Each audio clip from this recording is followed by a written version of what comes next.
Hello, Zambia. Welcome again to yet another episode where we speak to leaders and we bring reality into Zambia.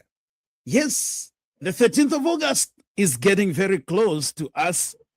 And as I always say, that the time is almost now.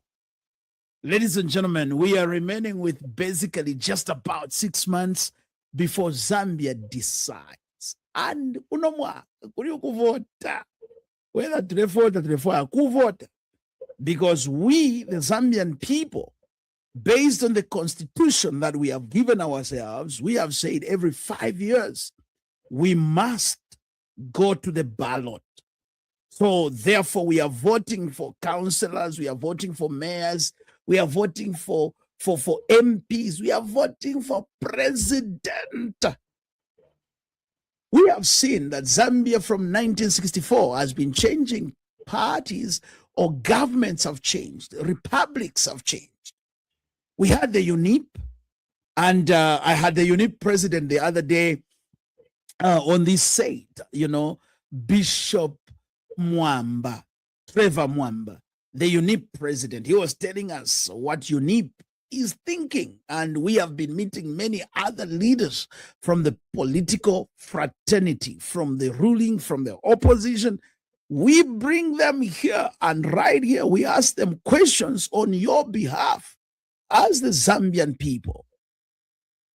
We saw the MMD that took over government, and we have seen MMD was moved out of power. And Dr. Nevas Mumba, he will be on this set next week to discuss, because we have heard that he has changed the name. It's no longer MMD, it's something else. We want to ask, what is the rationale about that? And we have had the Patriotic Front, and many Patriotic Fronts have been coming here and they've been crying, saying, oh no, they hijacked the party, this and that. And now we remove the Patriotic Front, and we had put in the UPND government. The contract of President Hakainde Hichilema and his government was given on the 12th of August, 2021. Therefore, we can say 5 years. I know that no 5 years, you'll be saying that no, the time there is still some few months. Nevertheless, there is nothing we can do. But the contract of the UPND government expires on the 12th of August, and on the 13th, Zambia decides. Will the Zambian people decide to renew the contract of President Hakainde Hichilema or not? Will the Zambian people say, let's continue with the UPND government? Now, on this subject, I want to remind Zambians that one of the main issues that President Hakainde Hichilema spoke about strongly when he was in the opposition was the fight against corruption. President Hakainde Hichilema spoke strongly against corruption that was taking place in the Patriotic Front, allegedly so. And when he came into power, he said he will crack down corruption. Therefore, today, we are sitting here with the gurus. I call them gurus. They might be young, but I call them gurus because these are experts that study corruption and what is happening in the nation.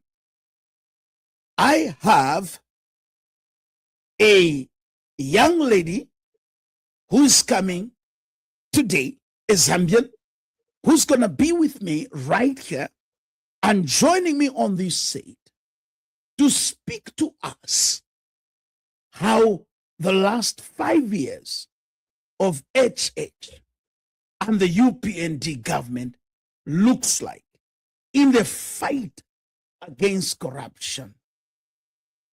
I have no other than Zanji Sinkala. I hope I pronounced the name very well today. Zanji, good evening. And how are you? I'm well. How are you? Well, Zanji, I'm okay. I can be better. This year is a busy year, and I'm sure that you have been paying a closer look at what is happening in the nation. We want to dive straight based on your work. You are a journalist, you are a freelance media, you have worked with Transparency International, you are an investigative journalist, and you have a better understanding than most of us as the Zambian people. We want to look at corruption itself. Does corruption exist in Zambia? Let's start from there. Yes, corruption does exist, both in the public and the private sector. Because most of the times there's a spotlight on the public sector because that's what we see. So there are public funds, public resources, which are meant to benefit the general public. But in most cases, people ignore the private sector corruption, which is there as well. And in most cases, the public sector corruption and private sector corruption feed into each other because you have public entities that will perpetuate the corruption using private companies or private individuals. So it does exist in both the public and the private sector. Zanji, ife tulandira kwa bamukomboni tulabirira kuba ku makomboni bantu bakuti sometimes ku skulu aliyofike ngako and nthawi ziyake vinthu vyakine ochitadini understand what is corruption.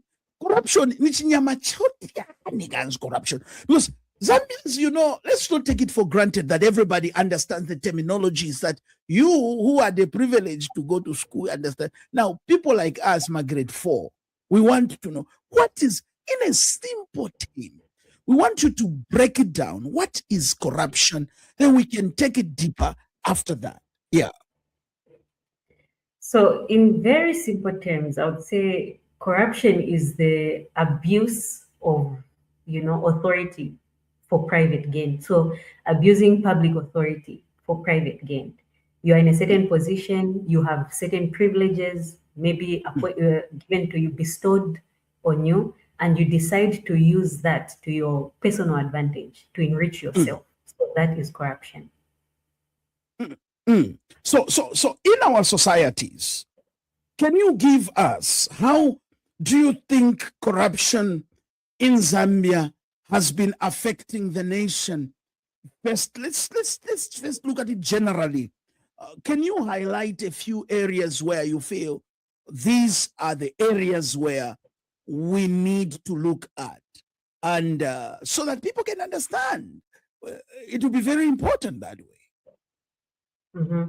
So, for instance, maybe one example I would give off the top of my head is the CDF, for instance. That's something that's supposed to be benefiting every Zambian. So, of course, we know that this government had increased it, I would say exponentially, from about 1.6 million kwacha per constituency to now 40 million as of this year, 2026. Now, that CDF is supposed to build schools, it's supposed to build health facilities, it's supposed to create bursaries for students, it's supposed to do so many things. But there are people who are being given contracts who are not qualified already. Let's start there. There are some contracts that are given to certain individuals because they know people, for instance, in decision-making offices or in decision-making positions. And those people will now will be given that power to perhaps build a road or build a hospital or build a classroom when they're not even qualified to do that. What that does is that it disqualifies those who are qualified, who participate in the bidding process, for instance, but now to be disqualified because someone knew someone. That's the implication of corruption. But also, even things that are supposed to have been, maybe let's look at bursaries. There are students who are supposed to have bursaries, but because there's someone who knows certain people, it's given to them, even when those people are well off, and even when they do not need the bursaries, it's given to them. So those are just some very few examples of corruption and what it does. But maybe let's remove CDF. Let's look at institutions, public institutions, or let's look at the recruitment process. You are all waiting to be recruited, whether it's teacher recruitment, whether it's nursing. You're all waiting to be recruited. Some of you might have even graduated from school 5 years That's ago or absolute. 10 years ago, and you have not been given jobs. Someone who graduated just 6 months ago is given a job, is recruited. How does that happen? So those are some of the anomalies that corruption creates, because there's someone who is in a certain position who can call the shots and who can make certain decisions so that they Yeah. benefit, or so Yeah. that people who they know benefit. And the ordinary Zambian who does not have any connections gets to be disadvantaged. And that's why in this country, there's that common saying that if you don't know people, you will suffer, you will struggle, which shouldn't be the case. So it shouldn't be the case because you are not It's connected. all about who do you know. It's all about who do you Exactly. know. Exactly. And unfortunately, it even seeps down into the simplest of services. You need to get a passport, or you need to maybe be attended to in a clinic. You have to pay someone. Yeah. All Ish. of those are anomalies. So corruption is perpetuated and it's normalized in our society, and that shouldn't be the case. Wow. You know, I'm starting to get goosebumps as you are talking to me, you know, when you talk about the who do you know syndrome. And I think you have gone and you have elaborated it so well that we can begin to see how corruption really, you know, I always say that corruption is the cancer that eats society. How deep is corruption in Zambia? When mwapima bwino kuti how deep is this corruption? Or is it something that, more especially those that are in politics, the opposition always want to point fingers to the ruling to say the ruling is corrupt? We have seen that almost every opposition leader uses that statement to try to gain mileage. How deep is this corruption in the country, in the practical sense? So firstly, it's difficult to measure corruption. Let me start at that. It's difficult to measure corruption. But I would maybe point to the Corruption Perceptions Index. That would be the closest Yes. measurement of corruption, because even globally, there's no particular measure of practical corruption that practically measures corruption. But there's something else, which is the Corruption Perceptions Index. And with this index, it scores countries, about 182 countries, based on the public sector corruption that they have in their countries. And the score is from 0 to 100, with 0 being the most corrupt and 100 being the least corrupt. So Zambia is one of those countries that is scored. and that's why I'm pointing to that. Something that can be close to a measure of corruption. Zambia scored, we scored 37 in the recent Corruption Perceptions Index, which is 2025. And that meant that we dropped, because in the 2024 Corruption Perceptions Index, we scored 39. Wait. I want you to be slow. Because you see, you ladies who speak English, you are too fast sometimes. So I want you to be slow here. You are saying in 2024, in terms of corruption index, I don't want you to take it from 2024. I want you to backdate it from 2020, 2021. Okay. Where we are. Yes. Okay. So let me actually start from about 2014.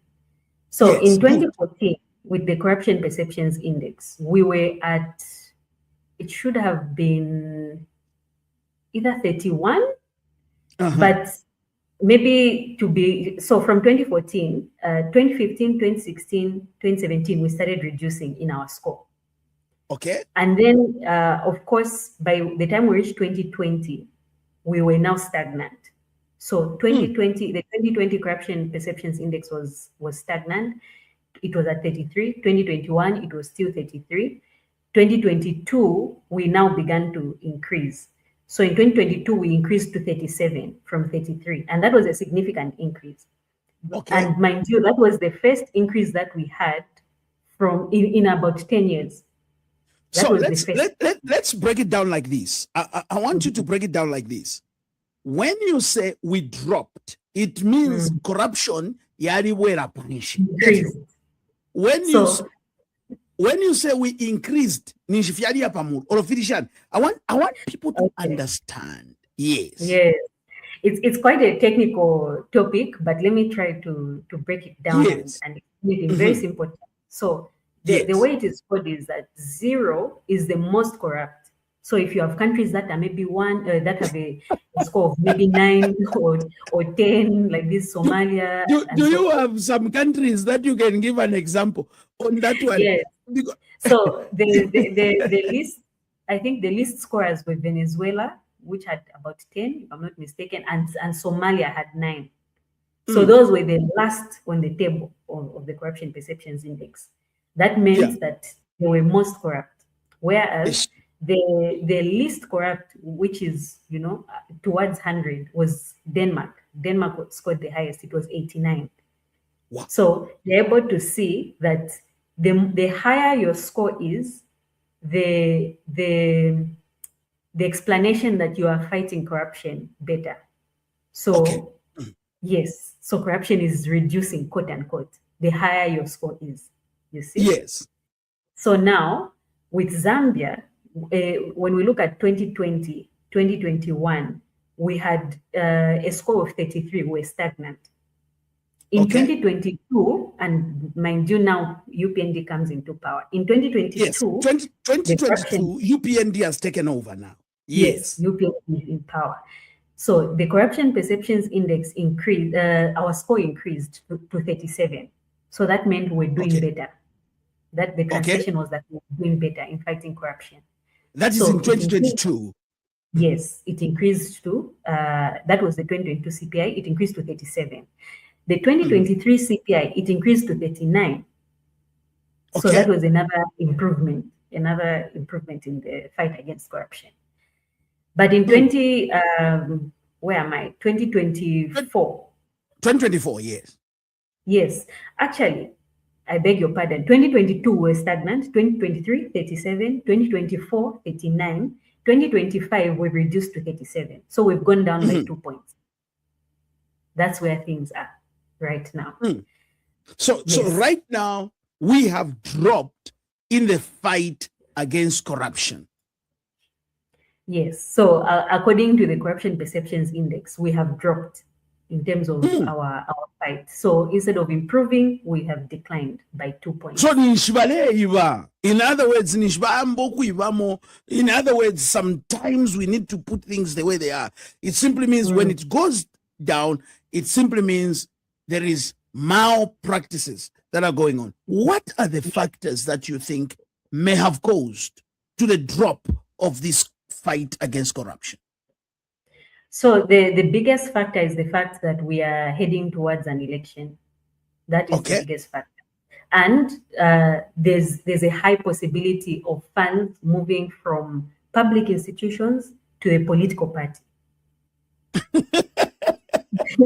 So now, so with this likelihood, how we have been analyzing it is that there are funds that are in public institutions. So let's say maybe procurement entities. And then these procurement entities divert funds to private companies, such as now through CDF perhaps, or through government contracts and so forth. So these go to private entities, or even lawyers. Let's not even just put it at government work. But maybe, for instance, it goes to lawyers. It's going to private entities who are politically exposed. So that's the likelihood here.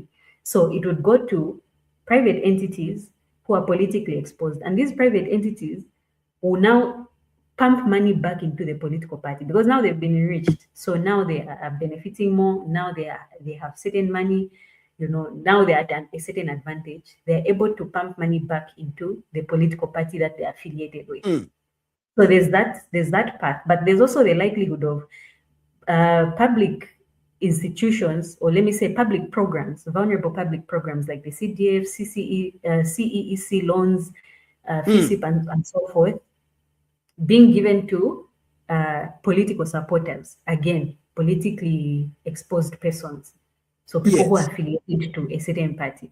And those people, maybe through CDF loans or whatever it might be, are able to pump money into the political party. So with these transfers, the possibility of these transfers, what we have been highlighting is the fact that there is a lack of legislation for political party finance. So there's no law that is able to regulate, for instance, how much you can spend in an election.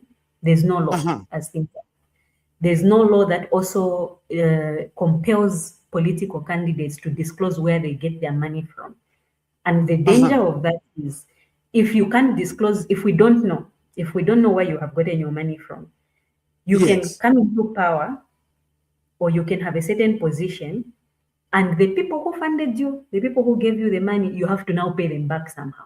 So that means they would call the shots. There's a possibility of them calling the shots in certain situations. And I'll give an example. Let's hypothetically say you have a certain position. Let me really disassociate it with Zambia. Let's say you're a prime minister. No, why should we disassociate it with Zambia? No. We're talking about Zambia here. Let's just put It's a it as hypothetical we scenario. don't have prime minister in Zambia.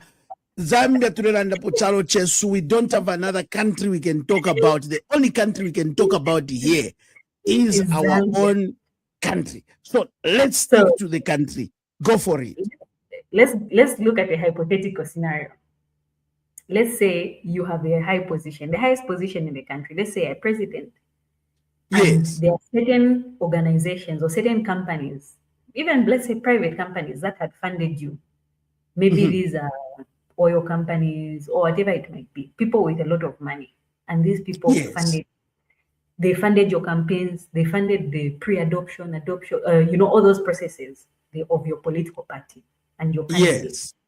You get into power, that company, those companies now want certain contracts in government because they funded you. So in short, you are supposed to pay back to them by giving them certain favors.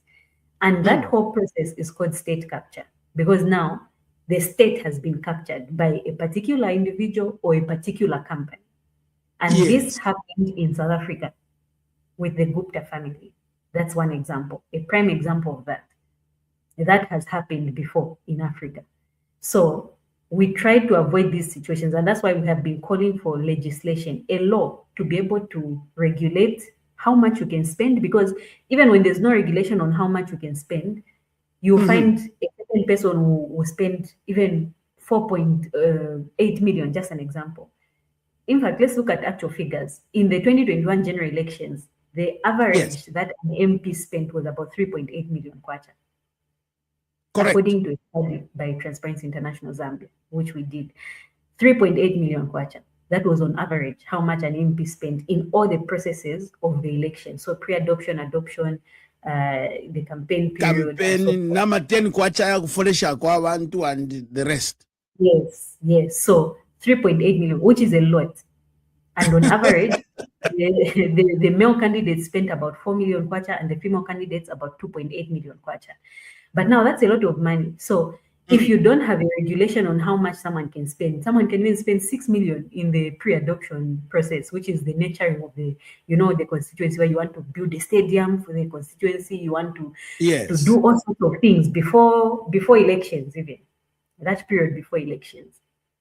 So now, do you see how you're disadvantaging someone who has no money, someone who is not from a well-to-do family, someone who does not really have proper sources of income, but has a vision for the constituency, has a vision to lead, has good quality, good leadership quality, good leadership skills, rather.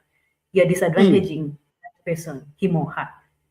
So now, that's why we've been calling for that legislation. So those were some of the things that we had attributed, the potential reasons for the drop or the decline in the corruption perceptions index.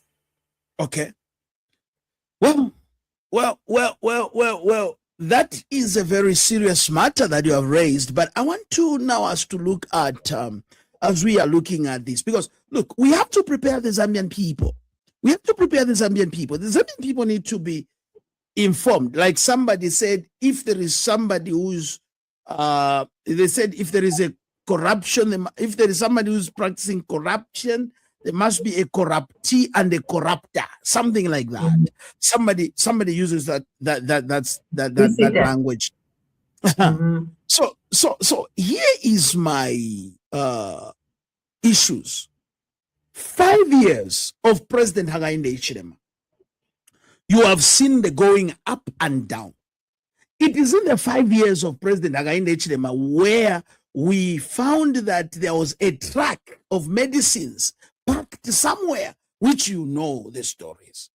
It is in the same 5 years where we have also seen that ZAMSA was one of the cases that the board of the directors, the directors in ZAMSA, others were even arrested and stuff like that. We saw that there were a lot of issues. Minister Masebo was still there when all those things were happening, and she is a member of parliament, and we did not hear anything much of what happened, but we saw others being fired and others being taken to court and stuff like that. At the same time, in the time of Patriotic Front, we had also the honeybee scandal, which I think you understand the whole thing, which we were talking about rotten medicines and other stuff.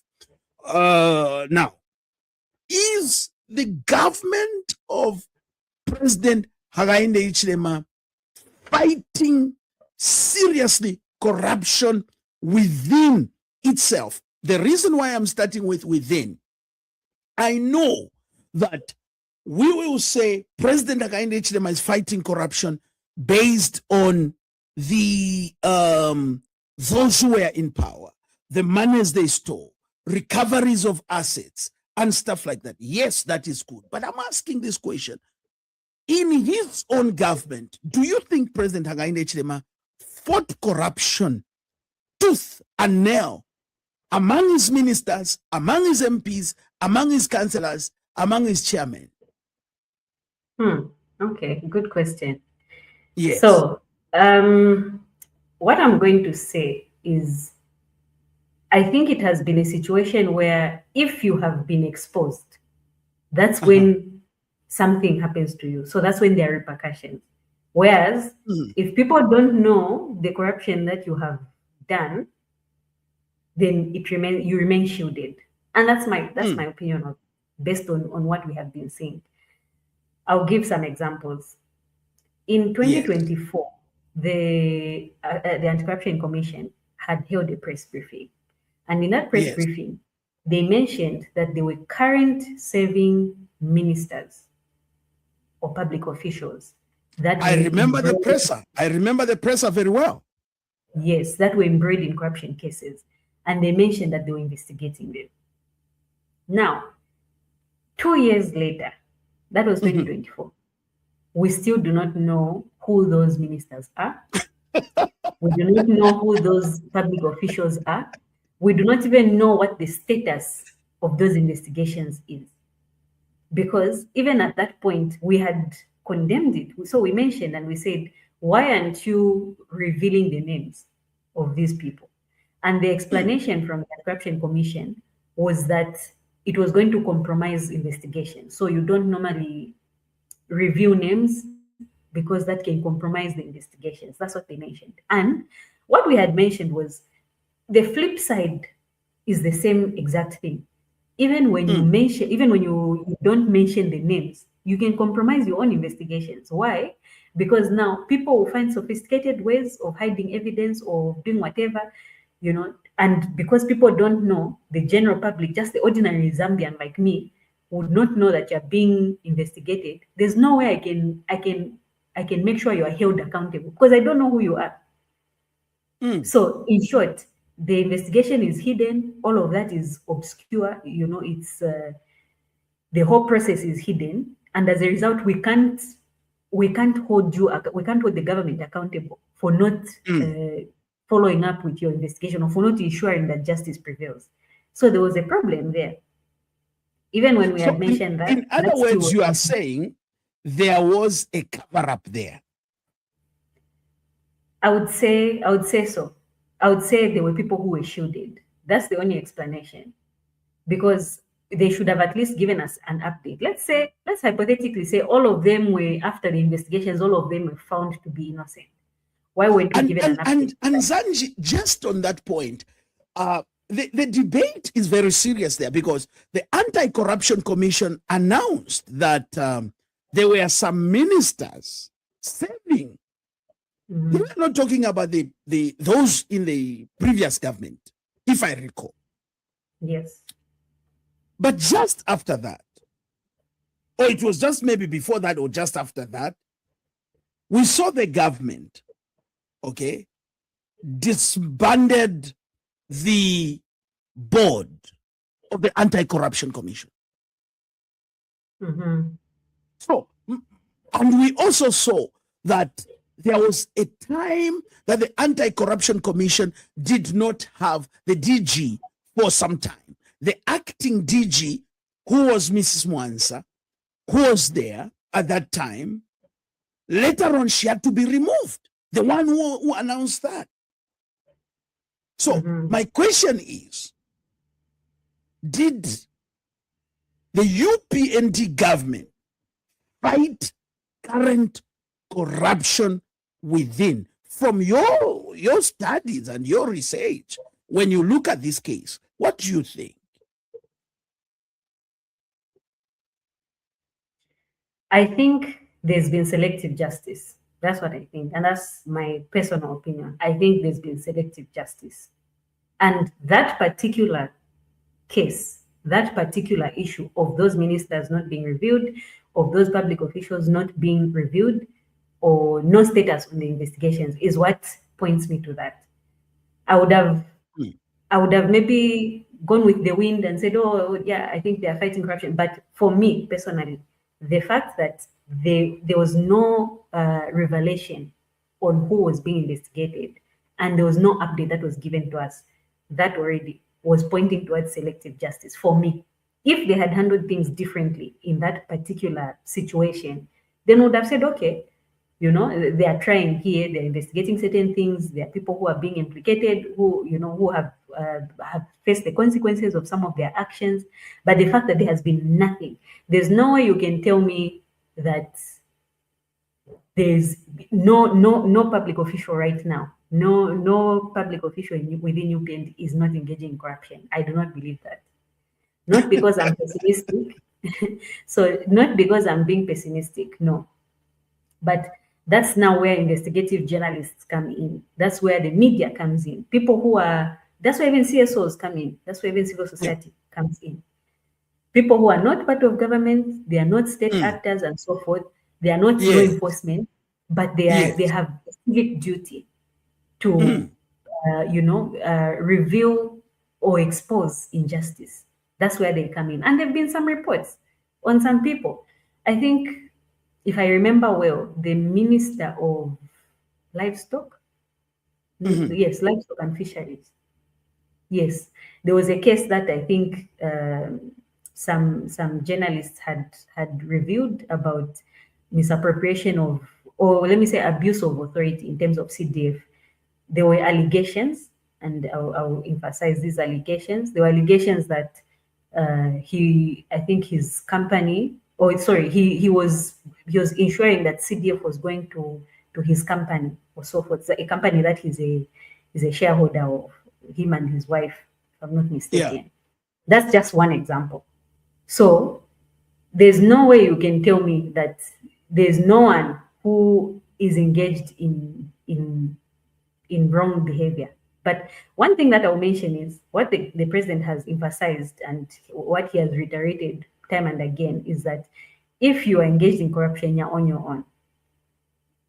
But I think he has said that time and again.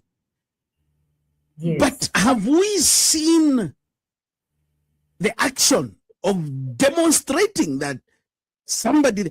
I would give you an example here. Nalishebo, what's her name? Nalishebo Mulebai, the mayor of Livingston. The Anti-Corruption Commission took him to court. Mm-hmm. But the court has found her not guilty of corruption when they were there. The Anti-Corruption Commission had evidence on that. Mm-hmm. How do we balance the words of the president and the action that we are seeing? With that particular case, I'm actually relieved that the DPP and ACC have appealed that judgment. I'm relieved because it was very surprising that evidence is there that this had happened, but there's an acquittal. That wasn't making sense. And what I would even just say is, if it ended at that, at an acquittal, it would make the public lose confidence even in the prosecutors, even in the prosecutors. It would make us lose confidence in them, because even when evidence is there, how does someone get away with that particular act, the act of wrongdoing? So they've appealed the judgment, and we'll hear what happens. We'll hear what that decision will be. But that was very shocking, not just to me, but to many other people. So those are some cases, those are some issues. But what I'm going to mention again is, we've seen some people within the ruling party or the ruling government who were, for instance, fired or asked to resign. I don't know. Those two are simultaneous. They're synonymous rather. So, for instance, the former foreign affairs minister, that's one who was asked to resign. But why? Because the corruption now was exposed. So the point I'm trying to bring here is that when we don't see what is happening, there's nothing that would be done about it. That's the implication. That's the implication that is being put across, that if it does not get exposed, because at that point, Diggers, I think, is the one who had exposed that story. Let's hypothetically say Diggers did not expose it. Would we have known what was happening, and would he have been fired? So that's also it should be a challenge even to law enforcement agencies to be able to give us updates. Firstly, to investigate these cases, but to give us updates on the cases themselves. Zanji, here is one of the final questions that we are going to look at, and I would want us to begin to wrap up from this angle. Zambia is going towards elections.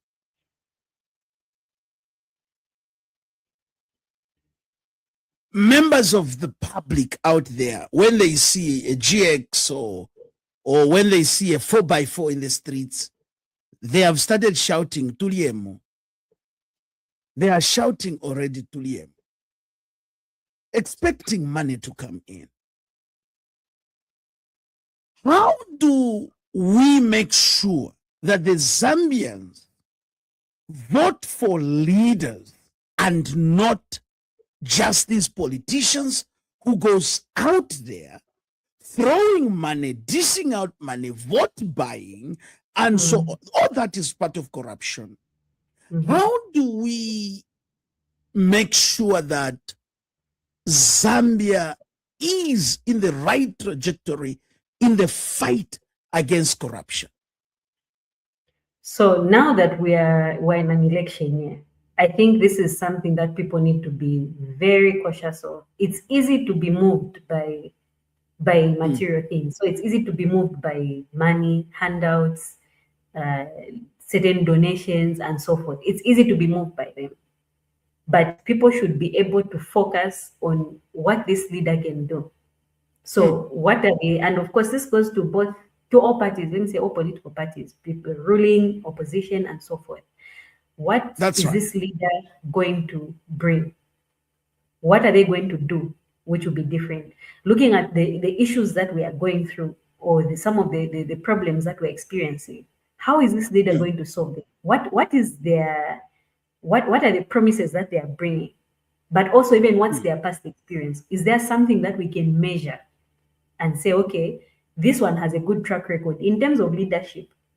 They are able to, to push us forward as a country, or they have the potential to push us forward as a country. there's been a lot of most times politics are personality based instead of issues based, Issue especially based. Yeah, in you can election. say that again. Yeah. Yes, especially in an election year. So it's personality based. And that's why, in my opinion, that's why I feel that the opposition are scattered right now because it's Do you focused think on. do you think the opposition has let the Zambian people down in these last 5 years? What do you think about that? Because the opposition, they are saying no, it's who caused this, but then from the formidable aspect, from your personal investigative point, do you think the opposition has let the Zambian people down? So honestly, I believe that every country needs a healthy opposition. That's what I believe. So even if there's a ruling party, there's a party that's in power, there should be a healthy opposition to be able to keep that ruling party on its toes. So to keep that Ah, ruling party to ensure checks and balances. But what we have seen is a situation where with the opposition, it was more personality based. And I'll say with the death of Edgar Lungu, everything yes. just started because it was personality based. It was based on a person. The opposition was a person. And the fact that now that person was the fact that that person is no more, the opposition is now scattered because they were looking to a certain person. Mm. And that's not what we need. It's a letdown because we need a healthy opposition in the country. But what we are seeing is that people who If are. you were to advise, let's say we brought, because the opposition leaders and the ruling party, they are watching this program right now as we are speaking. And if we had to speak to Given Lubinda, Wonevas Mumba, which other opposition party,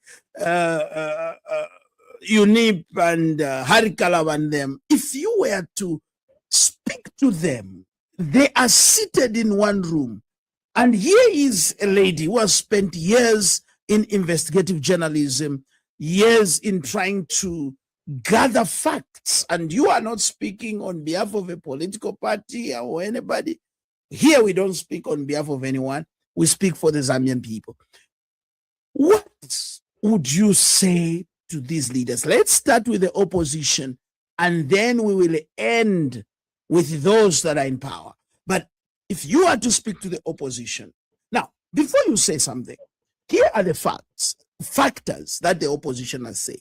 Number one, they are saying the democratic space of operation, Hakainde Hichilema had shrunk it. That's what they say.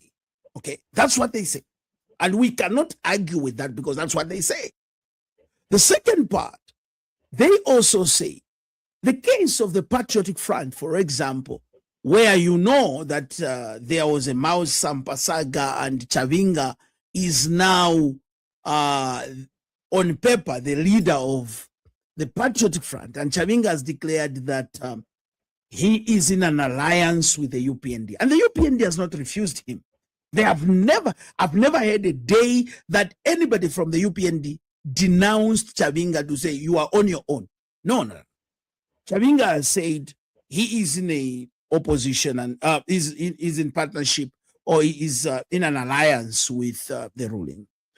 We also saw that the Bill 7 case, there were allegations, and these are allegations unfounded, of course, but we will use them as allegations, where we hear that some MPs were collecting money to vote for Bill 7. And we have never heard again anybody from the ruling party saying, no, we denounce those stories. Having said so, the opposition sits back and says Hakainde Hichilema is responsible. It's nice to be a president.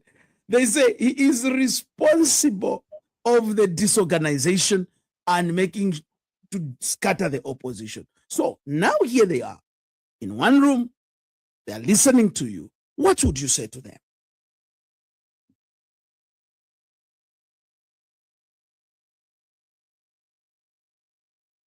Yes, Zanji.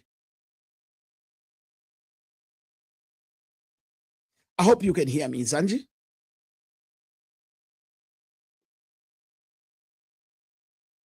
Are you able to hear me?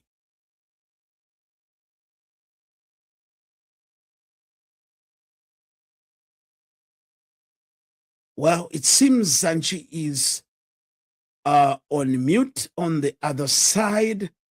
I don't seem to hear her.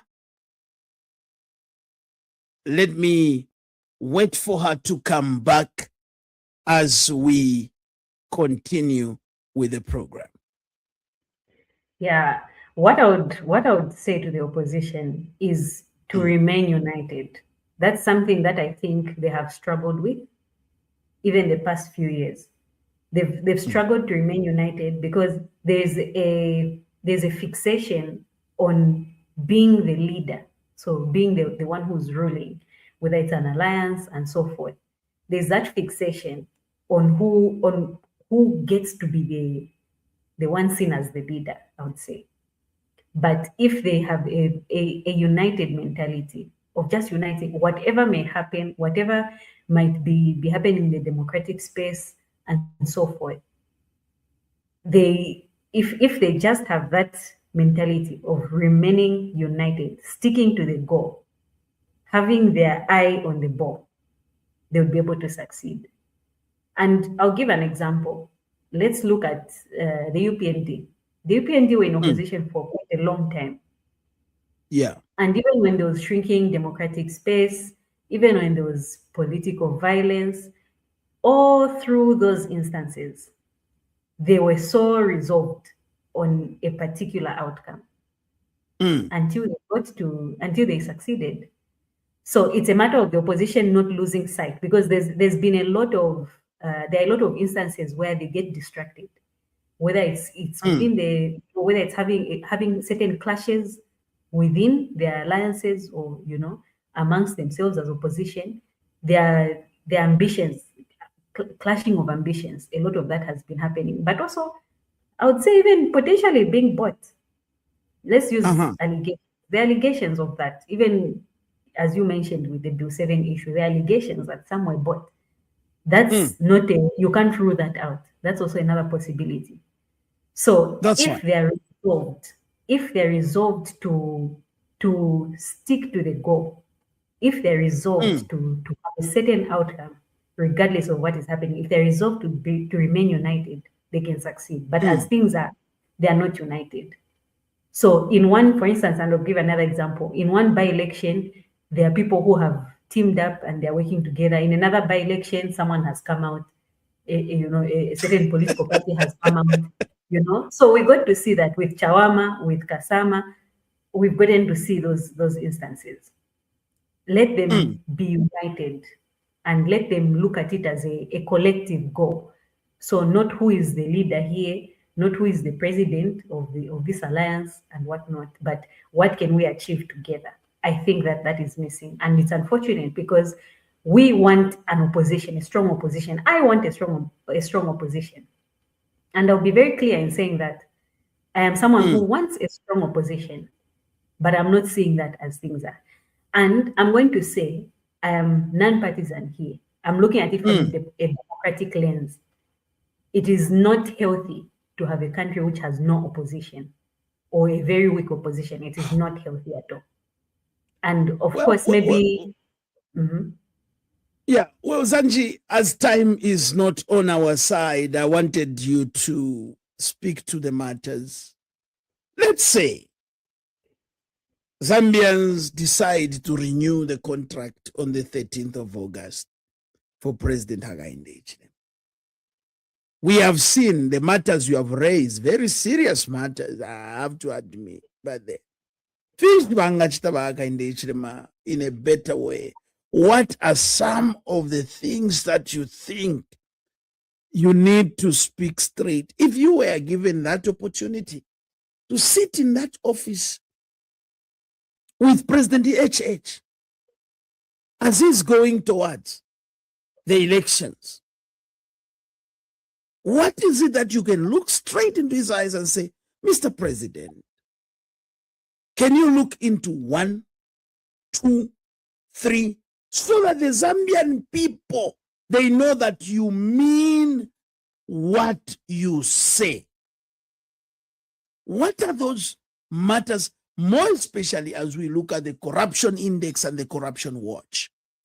On the issues we have referred to, what is it that you can advise to the UPND and President Hakainde Hichilema if they have been given, or they are going to be given, a chance to lead, if that had to happen? What is it that you can say? So, for instance, there are some key legislation that they had promised, that UPND had promised they were going to handle, and one of those is the Public Order Act. So, repealing of the Public Order Act and ensuring that it becomes a Public Gatherings Act rather. So now that has not been in place, and we've gotten to see even some of the complaints, most of the complaints that the opposition are giving about democratic space, their rights being infringed when they want to hold rallies, for instance, and so forth, their expression, freedom of expression, all of those things. The fact that we still have that Public Order Act is a problem, because it is now hindering people from having certain processions, having certain gatherings, from protesting if they want to protest. There are certain cases where people have, and the one thing about this law is it's very problematic because it's archaic. It's from the colonial times, and definitely. Yes, with this law, it is so ambiguous and so problematic in the sense that you can't. It's not specified what exactly is a gathering or what exactly is illegal. Yes. So if you are in a group, you're a group of people, and you want to meet over something, the police can pounce on you and ask whether you notified them about that particular meeting. Sometimes that happens. Sometimes people are allowed to do it. And I'll give an example. I'm sure you remember the Sinometos issue when there was that spillage, the acid spillage in absolutely. I had gone. Absolutely. Yes, I had gone to gather some information on that. So I had gone to interview some of the community members, but because it was highly charged, it's also politically charged. It's another political issue. The mine did not want people talking to the community members and so forth. So when we had gotten there, we just met them at a market. We were about maybe 3 of us, and we met maybe 4 or 5 community members. Guess what? The police came and they said, you didn't notify us about this. So you see, it's not even we weren't maybe 50 people gathering over something. No, that's how much this law is abused, because they can choose what it fits into and what it does not fit into.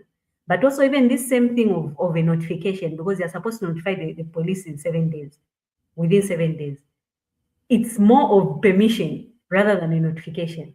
That's the problem, because the police can choose to say, no, we think it's going to be a dangerous situation. And these are some of the things the opposition have been complaining about, and valid. They are very valid concerns. So this was one promise which this current administration had mentioned. They were going to repeal this, and they were going to ensure it was now a Public Gatherings Act. So they were going to make sure they would finalize this Public Gatherings Bill and ensure that it's an act. That has not happened yet. That's one glaring issue. I think that needs to be sorted out for sure. So in a nutshell, I would say that's one thing. But maybe another thing also that I would talk about is the issue of cadreism as well. It has significantly reduced. I would mention that it has reduced.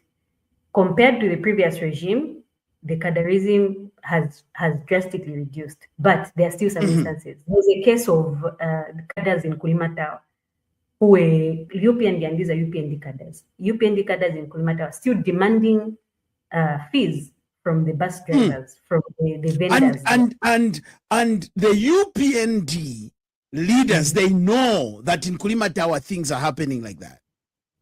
Yes. So that was there as well. That's another issue. So they just need to ensure that it is completely eradicated, this issue of cadarism, of violent or violent cadarism. Maybe another thing that I can squeeze in before we close Mm. is the issue of Yes. CDF. CDF has CDF, been yes. Yes, CDF has increased. It has been increased from, as I mentioned, 1.6 per constituency, or million kwacha, Mm. now 40 million kwacha. And now the issue with this is that the UPND government continued increasing it each year, regardless of the irregularities that we were discovering in the CDF process. Some of these irregularities And you have been releasing reports on reports, the reports. irregularities that are happening, but still they have paid a blind eye. Yes, so they have continued to increase this despite those irregularities. So some of the irregularities are the lack of utilization. There are a lot of constituencies that are not utilizing the CDF. So you'd find especially when it comes to the community projects, there was I think about almost above 50% in the previous audit report. Above 50% of the community projects were not utilized by constituencies. That's a lot of money Eh. that was not utilized. Then you come to also the loan, the CDF loans as well. The government lost about 300 million kwacha in CDF loans. So people did not repay Yes. CDF. That's the amount of money that was lost. So there are those irregularities, but even there were also delays in disbursement of CDF. But at least we've gotten to see now the Ministry of Finance has remedied that. The Ministry of Local Government as well. They've ensured that disbursements are timely. But when you look at the other issues, the other cases, there's been a leakage of CDF funds. These are things that still have not been resolved, yet it keeps increasing. So another question that I would give to this government is to not increase it until they focus, until they seal these loopholes that are there currently in the CDF. That's an important point. Well, Zambia, there you have it tonight on Zambia Decides. We have been chatting with Zanji Sinkala, who has been very much phenomenal. At some point, internet was glitching, but we managed to reconnect and to get back. This lady has brought out a number of issues, balancing it up with statistics and facts. And I mean,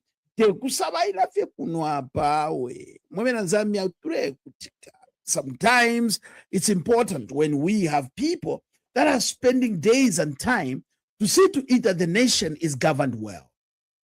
She has highlighted a number of issues concerning the opposition. That opposition, do not continue to cry. The opposition, don't continue to be cry babies. Rather, unite. Rather, unite. Unite. When you unite, something big can come up. So, despite of the indifferences and whatever, you can still get together as a people, putting Zambia at the center rather than personalities. She has also spoken into matters of corruption within the government. And she has said, Mr. President Hakainde Hichilema, sir, there has been selective justice in some instances. She has referred to a time that the Anti-Corruption Commission released a report that there are some members within your cabinet who were corrupt. But until today, Zambia doesn't know who are those. And they don't know what measures were taken. Of course, maybe, Mr. President, you are playing quite diplomacy, as we call it in the school of governance. But nevertheless, the Zambian ear was curious to hear. And next time, Mr. President, ngatuami votera. Ayo Zambia balefuoku mfoko but uyuna tumutamfie nchito. Uyuna tumusesha because nikabwalala or because he was involved in this and involved in that. Abela Zambia balelo lelo kumfati. President, you are pushing that nation to the next level. Lastly, she has also spoken about the CDF. She says, yes, there's been a good gesture of increasing CDF, But within the CDF itself, as you have been increasing yearly budget, every annual budget, there's been an increase. But the infrastructure to make sure that the CDF saves the people that it is meant for is not properly developed. So, if you are given a chance, Mr. President, in next year, I don't know, or this year, I mean, to be president on the 13th of August, if you are given a chance, don't increase CDF. Because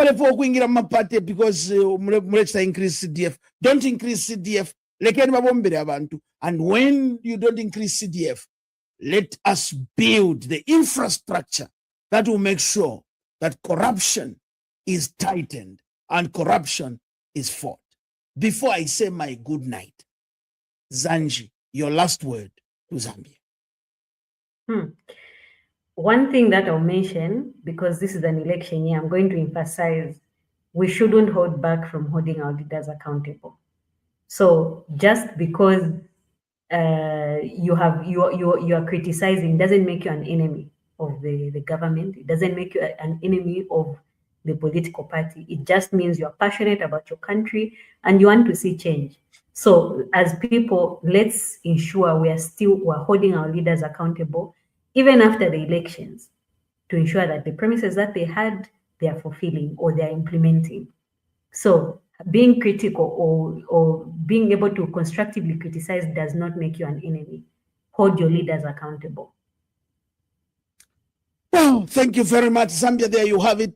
Those were the last remarks from Zanji, and from me and my team. We always say, until we meet again this week, it's a good night, and may God bless our great nation, Zambia.